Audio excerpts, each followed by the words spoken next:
has been a while. Boards are done. And I'm back. Welcome back to the Beyond the Scope podcast. Yes, season 2, presented by NDMD Productions and made possible by Get Up Productions. I am your host, Andy, senior year medical student. Yes, that sounds really weird to say, but time really does fly. And here we continue the mission of the NDMD YouTube channel by sharing impactful stories from students, residents, and attendings of different medical professions while giving you an inside look into their lives, not just as healthcare workers, but as incredible people as well. But this is also all about the things all those years of medical training doesn't prepare you for, things that are beyond the scope of our practice. So with that being said, let's introduce today's guest. Same old format, even though it's season 2. And to kick off the new season, we're going to do an episode for the ballers out there. The hoopers, the runners, yes, the student athletes, the ones where coaches say student is always first. And I fully say that, knowing that is the biggest bold-faced lie of all college athletics.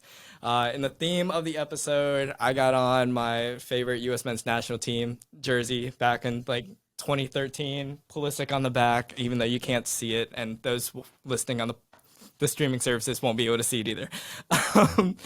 So, pursuing the path to medical school isn't easy for any student, but try doing it with a full Division I athletics time commitment.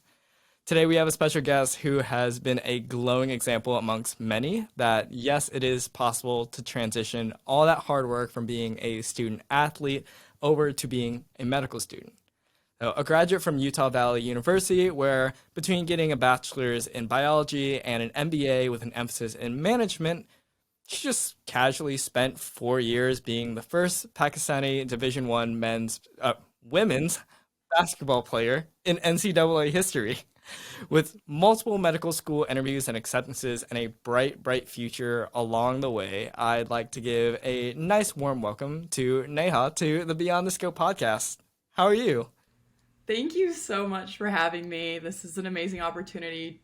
First off, I just want to say you're amazing. I love your channel and everything you stand for, so I'm just super honored to be here. And that was a really nice welcome for me.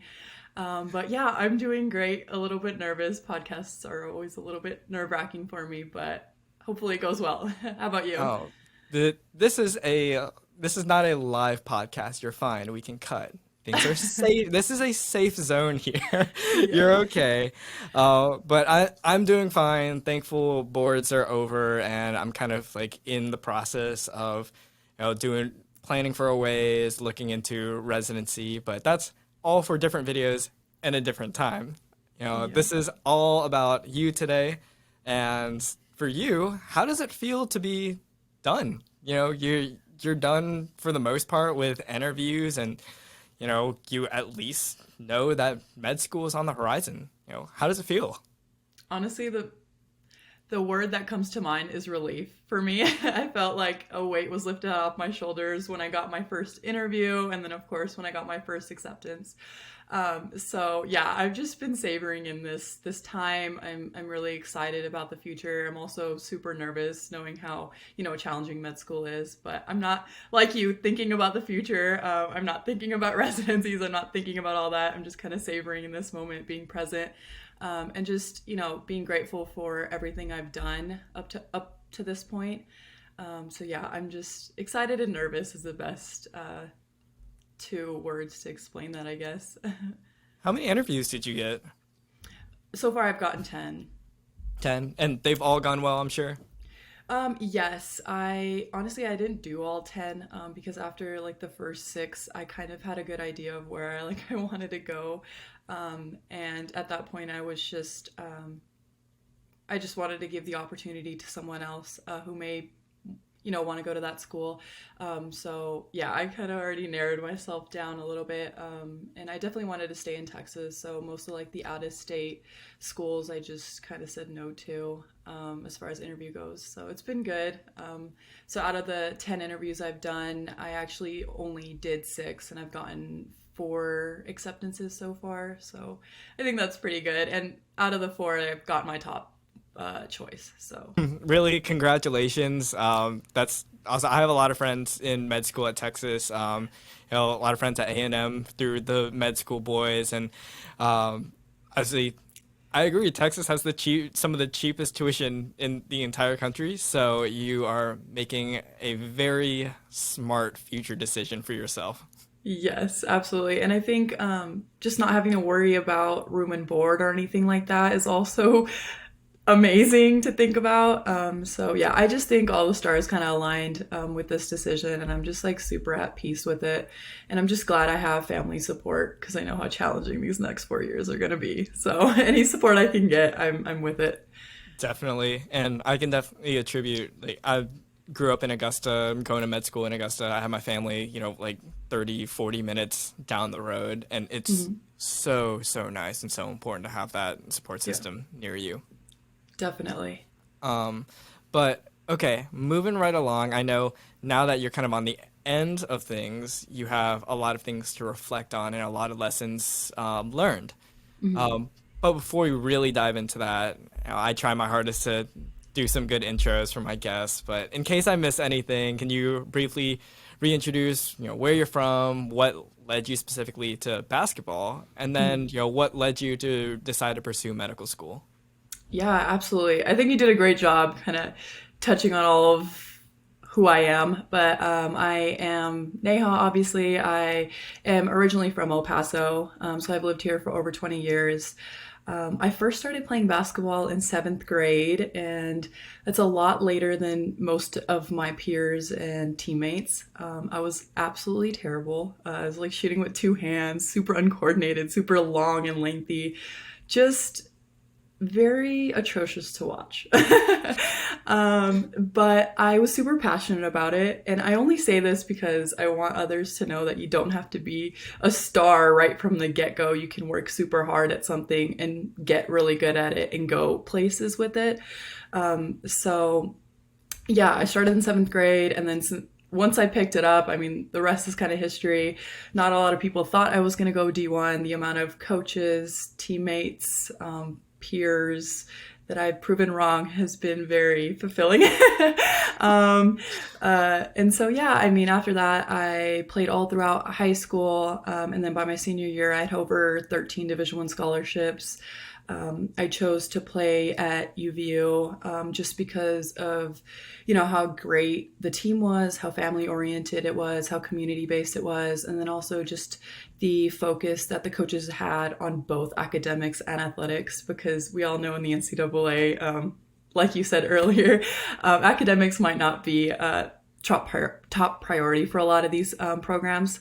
So yeah, there was a lot of factors into that decision, but ultimately, yeah, I chose to go to UVU where I graduated with a degree in biology and then also got my MBA.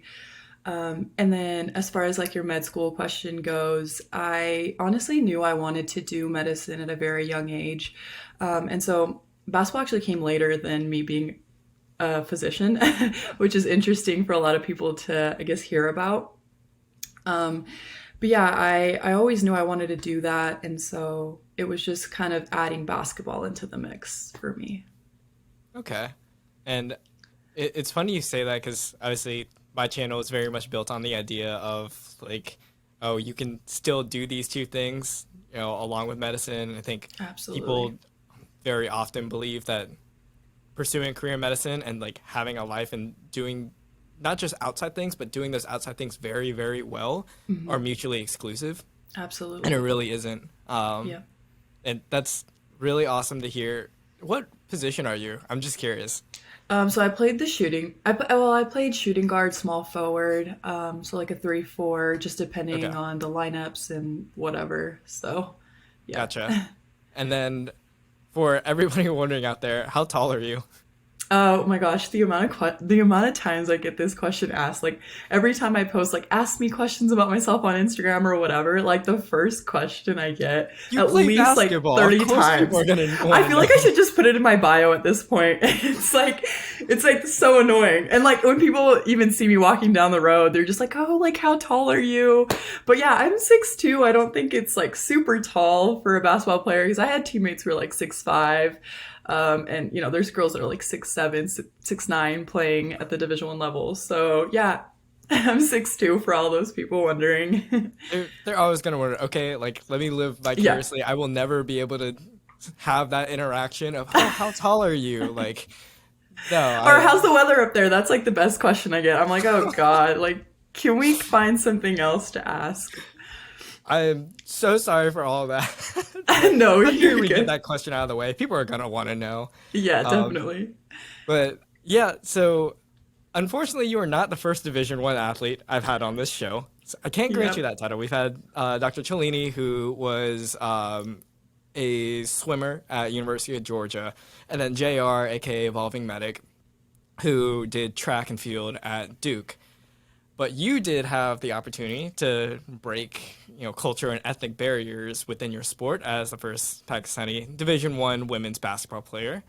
And I think, as a matter of fact, throughout all those people that I've had on the show, like we've never actually talked about life as a student athlete. Hmm. So I think that is kind of where we want to take this episode. Hmm. And so, real briefly, what does a day in the life as a Division One student athlete look like? And we can kind of split it up into like in season, off season, because I know those look drastically different. Yes. It's definitely a huge time commitment. But I can only really speak to women's basketball because that's what I played. I mean, I'm sure there's other sports that have different time commitments. But for us, I played for 4 years, and so I had a coaching change when I was playing. So the first 2 years of my schedule looked different than the last 2 years, but it was some kind of mix of I wake up around 5:30, get to weights by 6, finish weights around 7:30, quickly run home, shower, change, eat, rush out the door, go to class from like 8 to 1, 8 to 2, whatever it was, and then after that, quickly run, try to scarf down some food so I'm Yeah. energized before practice, and get pre-treatment done before practice, and then it was watching film, scouting other teams, working on our own weaknesses, and then actually practicing. And this really varied. It could be anywhere from like 3 to 4 to 5 hours, depending on how we're doing for that day. And then after that, we usually would conclude. And then, I would get extra film sessions in if I needed to, talk with the coaches if I needed to. There was always so many meetings going on, so many things to attend.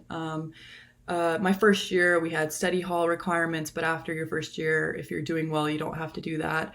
And yeah, then I would go back, get treatment done. I mean, I'd obviously get extra shots in that whole process, and then, yeah, get treatment done. And after treatment, I was finally let off the hook. I could go shower. It was like 6 or 7 by this time, change, and then now you're like so exhausted from the day. You have to sit and open your OChem book and get to studying. Mhm. And then, yeah, just wake up, repeat that cycle for 4 years. Wow. And um, was it more extreme when you had to travel and Absolutely. So that was more of like in season, I guess. But off season looks similar. I mean, the NCAA puts a time limit on us. So I think it's like 20 hours that they allow or something like that. I can't remember exactly. So the time commitment's a little bit lower, but then you include, having to host recruits and play open gyms and have all these, team bonding events. So it kind of equals out at the end. It's very similar. I mean, yeah, you're a little bit less stressed because you don't have games, you're not traveling all the time. But yeah, there was a lot of missed lectures because we were traveling. And every game day was like fully committed to that game. So most of the classes would be missed that day. Everything just revolved around that game. So yeah, it was a lot, definitely. you um, were missing, you were just like straight up missing classes, and they said, Absolutely. yeah, yeah, Yeah, that's I, reasonable. I yeah, I missed tests for like our conference tournaments, because we would be gone for like a week or a week and a half, at a time. And so, yeah, it was a lot of being proactive with my professors and like talking to them beforehand about different assignments and different tests and stuff. And that's like the biggest thing I can tell student athletes is just to be proactive with it, because you can't be going places and missing and then coming back and be like, oh, I didn't know about it because I missed, because that just shows that you're not really responsible. And then the professors aren't willing to work with you. But if you show that you're proactive and that you care about it and that you'll do whatever it takes to get whatever it is done beforehand, they're more willing to work with you and build that relationship with you. So Good words of advice. And yeah. you know, throughout all that hecticness, I know you said you wanted to pursue medicine before basketball, but was there a point where you kind of like, I guess, got the hang of things, got the schedule together within your career as an athlete, where you said, okay, maybe this is actually realistic to try to do?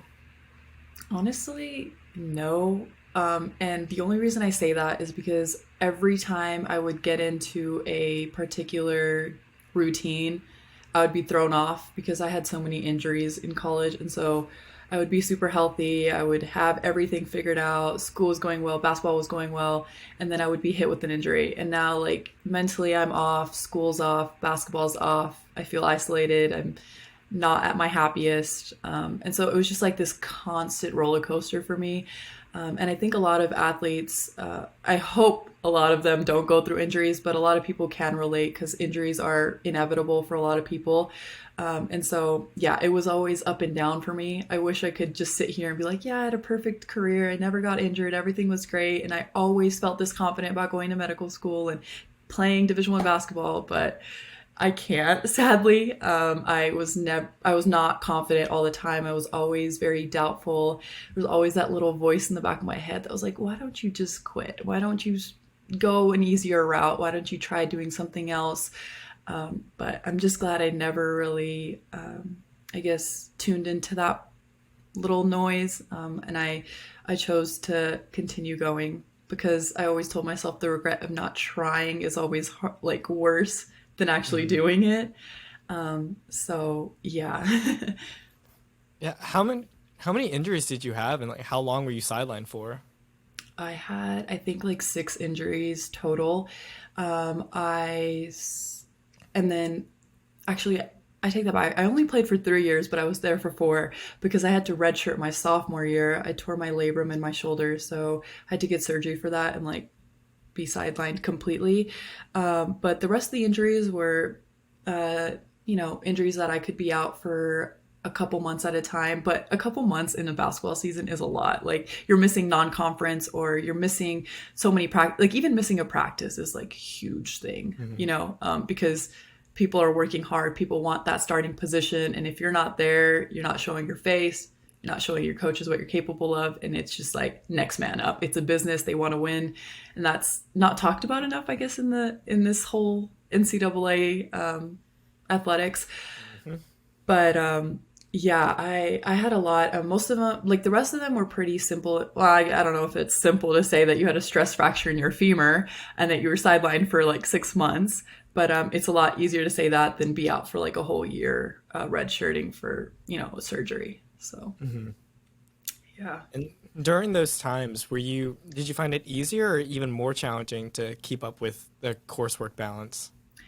Honestly, I was thinking it would be easier, because you don't have to be present in basketball, I guess, because you're not like physically, demanding your body to do so much for you. But it was actually the opposite because you just feel so isolated from the team. You feel like you're not valuable and you're not contributing. And this sport becomes so much of your identity and who you are. And when that's stripped away from you, it's just the worst feeling ever.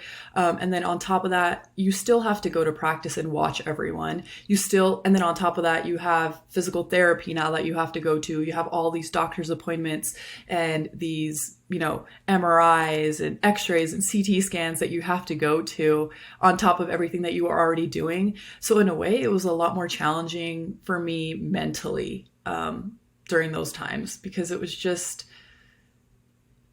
I guess depressing, honestly. There's no Yeah, for better way lack to of a put better it. word. Yeah. So yeah, I initially I thought it would be like, oh my gosh, I could schedule, my MCAT here, I can do this, I can do that, I can get, straight A's now, and I can do this. But when mentally you're not there and you're not fully yourself, it's very hard to say that it's easier being injured and sidelined Hmm. at the Division 1 level. So Well, you kind of touched on it a little bit with kind of your proactiveness, asking for assignments and everything. But absolutely. how difficult was it to maintain kind of a regular pre-med coursework with the training, the game schedules, and everything? Because I mean, it's traditionally kind of a what like 17 to 18 credit hours semester for at least 3 straight years. So Yeah, I can't imagine how you were handling that. definitely. So I also did summers. I never took a summer off because, Okay. like I said, our off season our basketball season is usually just a year, and so we were required to be there in the summers. And so I would take credits in the summers as well. So it wasn't always 17 credit hours.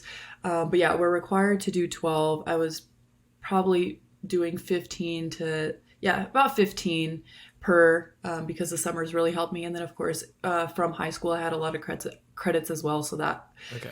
allowed me to get rid of a lot of the, like history and, those kinds of classes. Yeah. Um, but I forgot what the question was. Just like how did you maintain the coursework with Okay, all yeah, everything going on? definitely. I would say it was absolutely so difficult to go through this. And just looking back and reflecting now, I just wish I would have not made it so hard on myself by constantly like doubting myself and not having confidence.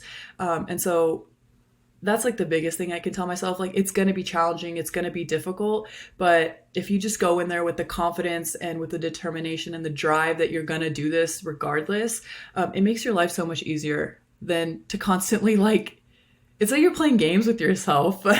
You're almost like Yeah. doubting yourself and you're just always like on edge. Like you're not fully committing to something, but you're also like, I don't know, you're like 1 foot in, 1 foot out kind of thing, if that makes sense.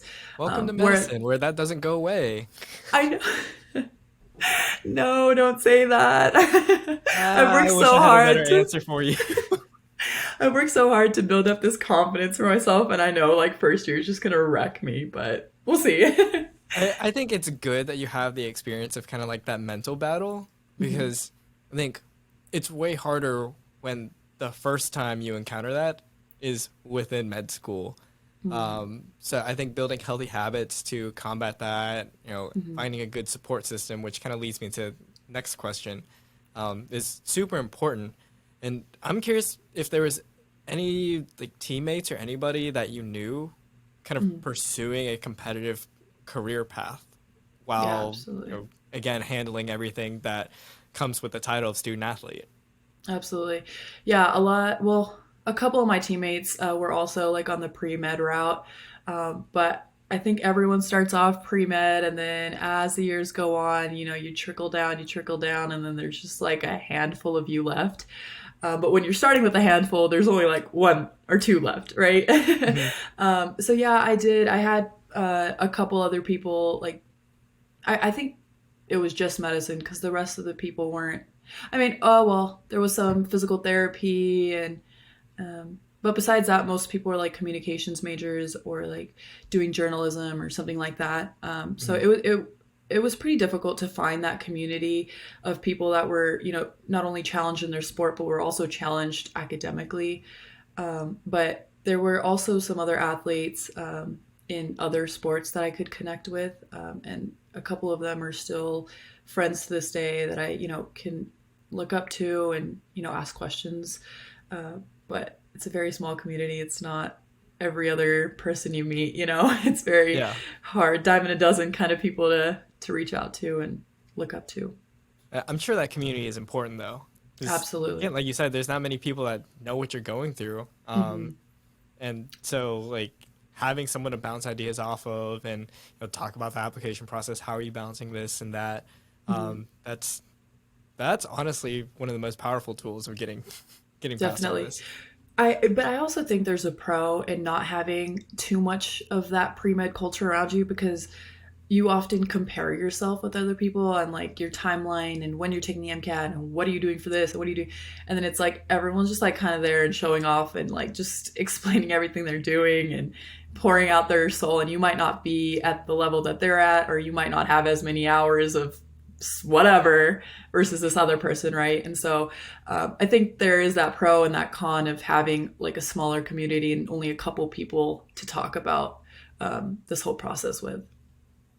That's also very true.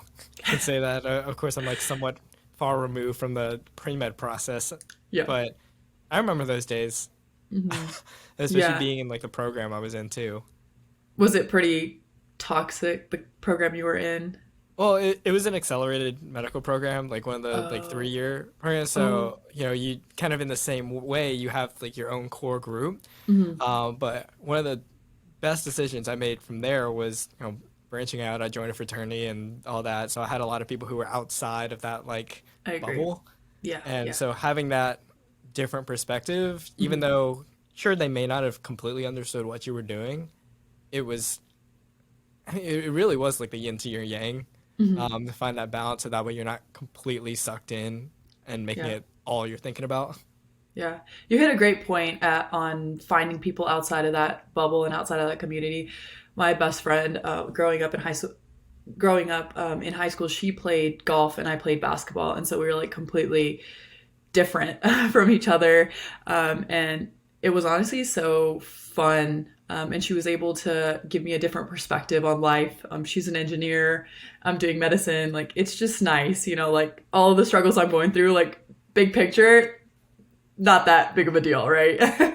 Hmm. And so it's nice to have that community and that people outside of your inner circle, and yeah. Yeah. Um, okay, kind of moving things along. I'm curious, how difficult was it for like coaches and staff to accommodate your studying time? Um, I don't want to like sit here and bash people. No, I'm just kidding. I think they're pretty accommodating, especially the school that I went to. Especially my first 2 years, the coaches were very on top of us doing well academically. I think we were like top 15 in the nation for having like one of the highest GPAs in Division 1 sports or whatever.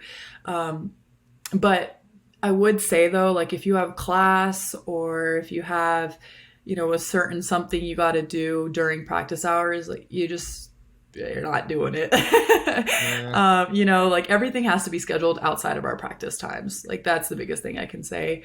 And I'm just glad all of my classes kind of aligned and, my schedules worked out. So yeah, no, I think they're pretty accommodating. But I also think you have to take it upon yourself to be proactive, find classes that work around that schedule, and formulate your schedule in a way that you still give yourself enough time to sleep and have your own me time for a little bit. Don't put too much on your plate each semester. Be realistic with yourself as well. So yeah. Yeah.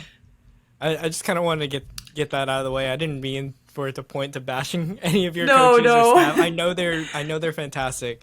Yeah. Um, but yeah, kind of like you mentioned, NCAA is a business. They Mhm. love being student athlete, and you know it's hard to realistically make student first, or at the very Absolutely. least make it equal Hmm. to Yeah. your No, athletics. seriously. No, you're absolutely correct on that. It's very hard, and especially my last 2 years. It was difficult, but I made it work. It worked out, and I'm glad I'm here, and I'm done with that phase. So, kind of getting towards the end of this, I want to wrap up with some pretty reflective questions. Obviously, student athletes have some really, really unique experiences, and even in my class, talking with some of them, their experiences shape the way that they approach studying, the way they approach, patient care, and ultimately is shaping the way that they will become a future physician. So I wanted to ask you what experiences you had as a student athlete that made you, one, I guess at your stage, a better medical school applicant, but also will ultimately make you a better physician. Yes. Um, This is a great question. I think sports teaches us a lot, a lot of useful lessons we can use in life, but especially as a physician, the top three things that I have, or the top three qualities that I have that I think will be great as a future physician is one, the discipline that I've learned through playing a Division I sport. You have to maintain a high level of academics, high level of basketball performance to get to this point. And then the second thing is having, it kind of aligns with being disciplined, but it's just having a really strong work ethic. Oftentimes you can be the smartest in the room, but if you're not willing to put in that work and, go that next mile, you won't be better. And I kind of alluded to this earlier, but I started off shooting with two hands. I was terrible at my sport, like god awful. But I spent so many hours in the gym. I was so passionate about being better, about proving to myself that I can do this. And that all takes hard work. It takes a lot of time away from people. It takes a lot of sacrifices. It takes a lot of time in the gym, whatever it is that you're trying to improve on. It ultimately, you have to work hard for whatever it is you're trying to do. And yeah, that will definitely be implemented as a future medical student. I know how hard you have to work to get to being a physician. There's so many exams, so many tests, so much studying. All of that takes discipline and hard work. And then the last thing I would say is time management, but I think that's just such a basic answer and it kind of aligns with the other two. So I will say resiliency in my personal experience. I went through so many injuries. We kind of talked about that earlier. But how do you bounce back? How do you react to that situation? Okay, yes, you just failed this exam. How are you going to bounce back? What are you going to do to better yourself? Okay, you might have not done great on your clinical skills exam or whatever it is. What are you going to do to improve? And are you going to let that affect you and trickle down into the rest of your life and just allow you to, go downhill, down the slippery slope? Or are you going to just be like, hey, this is, a big moment in my life. It's a pivotal moment and I can either grow from it or I can not grow from it. So having resiliency as a Division I athlete was super beneficial for me. I was able to bounce back from every injury and ultimately, ended my career at the NCAA tournament where everyone wants to, compete at, right? So it took a lot of resiliency for me. It took a lot of grit and strength to be able to push through all those obstacles. And I think that would be super beneficial as a physician as well, because you're constantly dealing with that. You will be a fantastic medical student because, half the time, what you were saying earlier about, oh, you get home from a long day of like all the training and everything at like 6 and then you open your books. I had like flashbacks of my clinical rotations where you would get home from literally a day of unpaid work and then have to study for your end of rotation exam. And so if you're used to that, you will be fine for your clinical rotations coming up. Yeah. I don't know that I'm used to it. I was just kind of forced, put on autopilot. I had no choice. And you were probably in the same position. You have no choice. You have to pass that exam. You have to study. You have to make time for it. And so you're just honestly forced to do it. There's no other way it's better to have one shot at it already under your belt. So now it's like, okay, yes, I'm forced to do this, but this isn't new. I proved to myself I already did it before. Yeah. Let's, put your head down and work. Definitely. Take your little espresso shot, get to work. At 6 p.m. No, seriously, there were days where I would but I also really prioritized sleep. So espresso at 6 p.m. was very odd. Only maybe once every, few months if it was an exam season or something. But yeah. Yeah, guys, please sleep. And I know that we work hard and everything, but even I had to call it quits at 9, 10, because I had to wake up at 5:30 or 5 every day for it. So please prioritize sleep. Definitely. I think also just recognizing that if your brain isn't really comprehending whatever it is you're trying to study or whatever it is you're trying to do, there's no point in pushing through that because you're not gaining anything.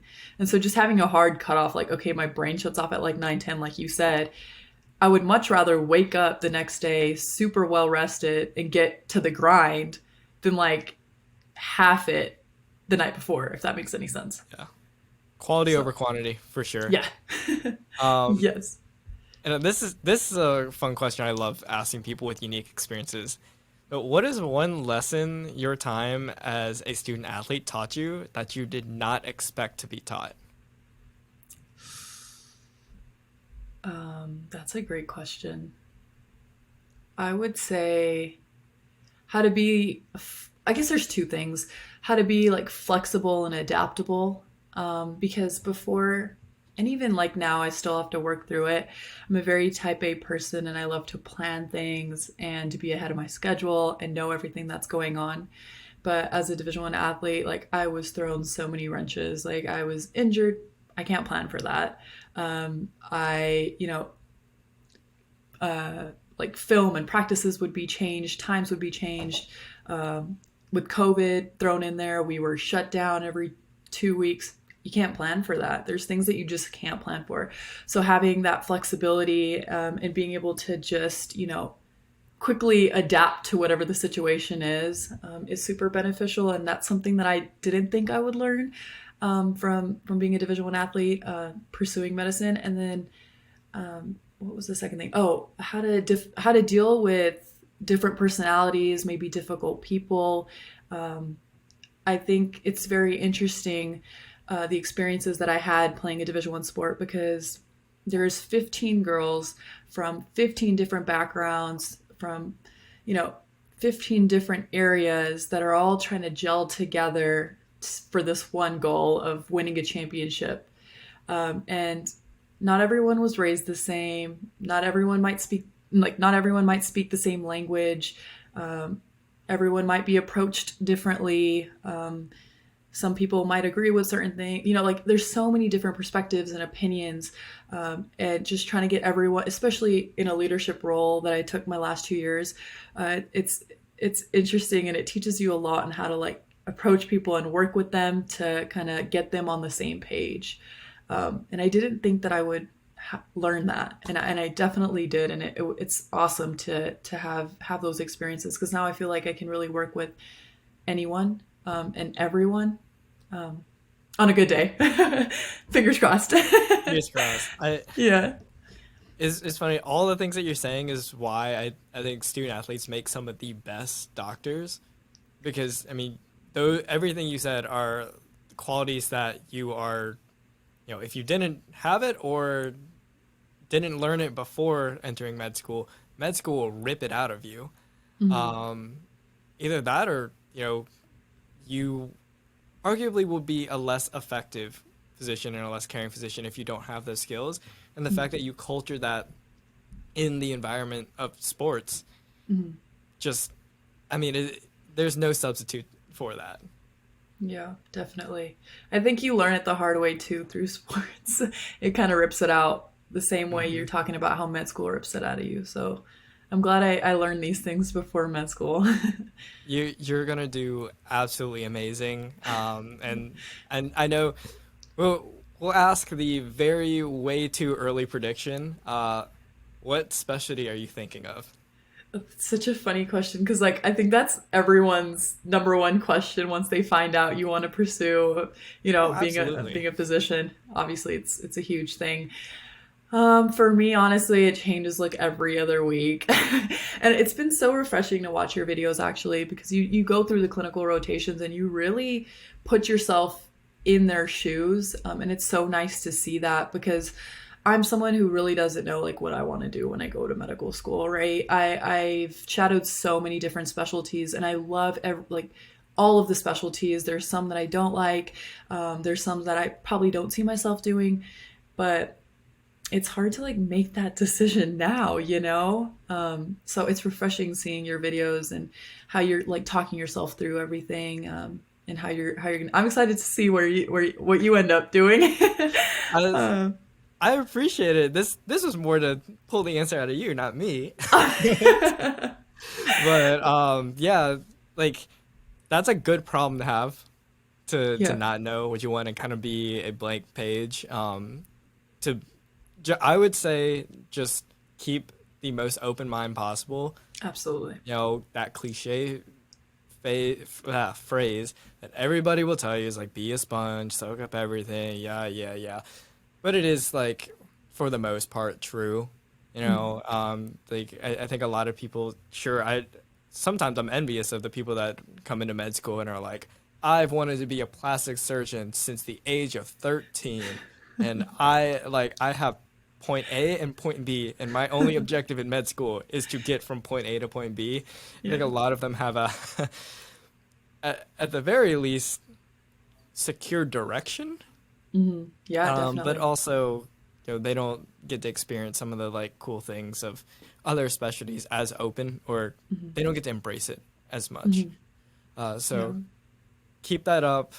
You'll be fine. I was fully expecting you to say like the stereotypical athlete answer of orthopedic That's surgery. crazy. You know what's crazy? I really was thinking that's what I was wanting to do because I was in my ortho clinic every other week. And I loved them. They were so nice. And it was so cool to see how they were able to mesh medicine with student athletes and just like sports in general. And I'm like, oh, this is definitely what I want to do. And I go to see my first ACL repair, and I'm not kidding. I left the room just like, there's no way I'm doing that. Like, it was just so intense. There's just so many things going on, so many moving parts. And I'm like, this is supposed to be a simpler surgery for orthopedics, right? And I'm just Yeah, like, yeah, I don't see myself doing this, that's so which is funny. which is so funny because I was like, I was dead set that that was what I wanted to do. And I'm like, yeah. So now, like, I don't even tell people what I want to do because I'm like, I don't know. I really don't. I don't want to Like, put myself in a box and just, yeah. PM&R might be a good one to look at, Mm. because it's basically like ortho light. It's the ortho without the surgery. Oh, okay. Yeah.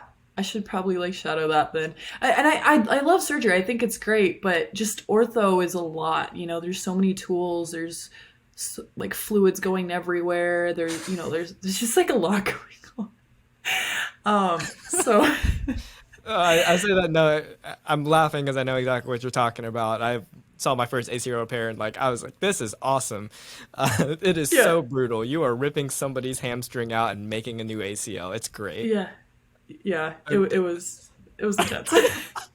my producer Charles is in the corner, like going like, oh no, please.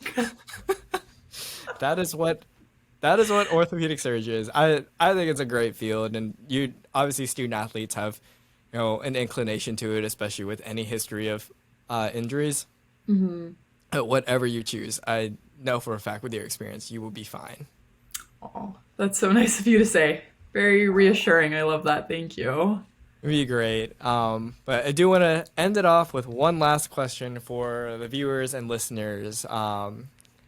Starting off season 2 with a bang, what is the one advice you would give to a student athlete out there wanting to be in your shoes with your 10 interviews and 4 acceptances one day?